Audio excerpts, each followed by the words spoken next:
Hey everybody, and welcome back to the channel. Today we're going to be painting two pieces. First we have here the pet rock, and then next we'll be doing the um, steel companion. Both of these pieces are from the Wildspire animated objects set. Um, they're both real fun and straightforward to paint.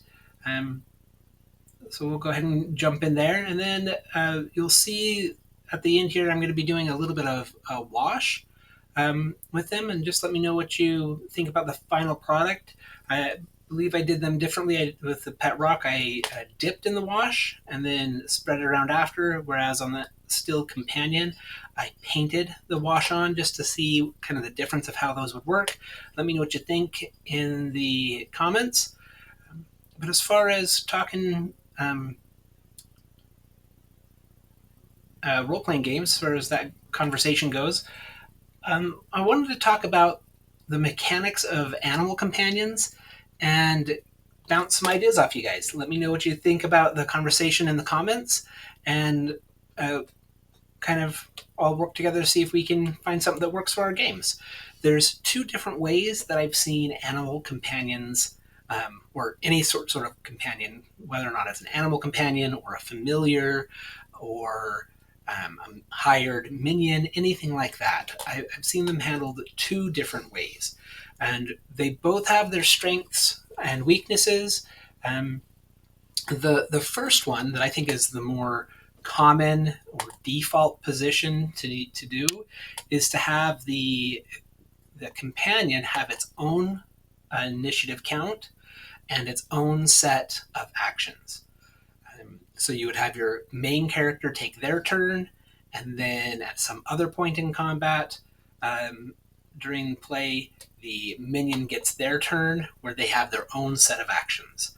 The nice thing about this is that they seem more independent, more autonomous, um, uh, but there's a couple of drawbacks that come from this. If your main character is using its own actions to be just comparable to a different character that does not have a companion.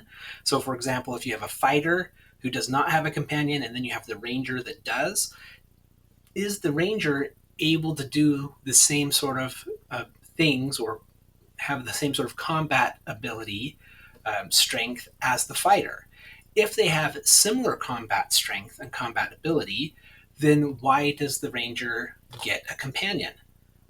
That kind of makes the ranger overpowered. Or in the case of other classes or things, you might have some other type of companion. Maybe you have a hired someone you've hired, a hireling that's working for you. Whatever it is, if you give them their own abilities completely, and then you might have too much power coming from that one player, and that can be a balance issue. Also, if everybody has companions, or perhaps your wizard has a summoned creature as well as their familiar, or druid might summon in a bunch of different woodland creatures, the more you have on the board, the more tedious it becomes. And so that can take away from some of the gameplay. So other games, specifically Pathfinder 2nd Edition, they did something that I liked. In Pathfinder 2nd Edition, rather than having like your character has its speed, that it can move on its turn, and then it has its regular action and a bonus action, that's what's going on in Dungeons and Dragons. In Pathfinder, everyone has 3 actions on their turn. They can use an action to move their speed. If they need to double move, they can move their speed a second time by spending a second action. And then anything they do is going to take an additional action. They can make an attack, and that costs an action, anything like that. The only exception to this, I believe, is spells. Spells typically take 2 actions. You don't want your wizards or spellcasters to be able to cast multiple spells on a single turn. So their spells typically take 2 actions to cast, and that really helps out so that you don't have they're not able to cast multiple spells on a turn. So that can be helpful balancing it that way. But what that means for companions is that your um, ranger, in the example that we've been using, what they'll do is instead of having their animal companion with its own initiative count, it will go on the ranger's turn. But the ranger has to give an order or a command to it. And giving that command uses the ranger's action. So the ranger has to expend one action to tell its animal companion to do things. Now, when it does that, the animal companion gets two actions. So, in all, on the ranger's turn, he gets a total of four actions. He gets his own two, and then he expends his third to give his companion two.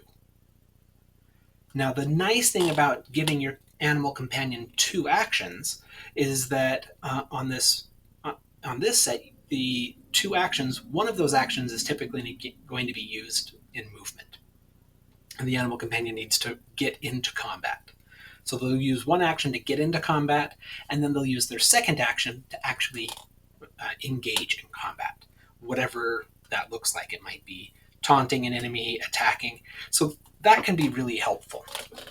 And I like that. And that's not something that I see in Dungeons and Dragons. So what I usually do homebrewing at my table is do the same kind of thing. Instead of giving an animal companion its own initiative count, we have the ranger or the wizard that's summoned an elemental or whatever it is. They have to use their bonus action to instruct their minion to attack, and then that minion takes its turns, um, takes its actions. So I really like that. You still wind up with one problem of having an animal companion, and that is a hit point pool that seems not quite right, because you don't want the companion to be just a complete meat shield where everything's attacking it and all of the players are completely um, unscathed in battle. But you don't want to weaken the main character, like the ranger, in order to compensate from that, because that can make the ranger too weak when they don't have their companion. So we have this little give and take here that we kind of have to work with.